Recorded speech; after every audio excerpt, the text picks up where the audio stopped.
One night, as usual, I was lurking on Twitter. I noticed a little adolescent child had started following me. Nothing out of the ordinary, or so I thought at the time. I checked out her profile to see if I knew her. Everything seemed fine, except by their name, where it usually says follows you. It was just text over text. I thought it was a simple glitch and moved on. Days later, this girl would mention me from time to time, and I'd mention her back. The only strange thing was that her tweets would exceed the character limit. I was dumbfounded, but I, quite stupidly, thought nothing of it. We would talk a little bit at a time. When she changed her profile to something that looked like that of a skinned pig that looked inhumanely slaughtered, I became alarmed. I refreshed the page to find that her profile picture of her and her parents. Later on, I realized what seemed to be her mother, my chemistry teacher.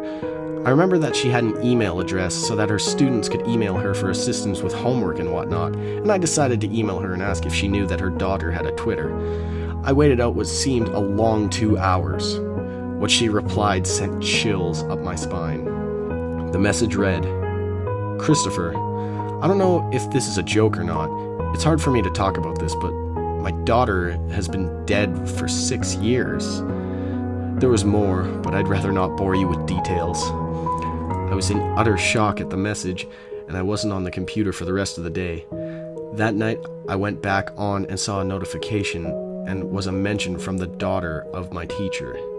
And it read as such, "You didn't have to talk to my mommy, you know. You could have asked me."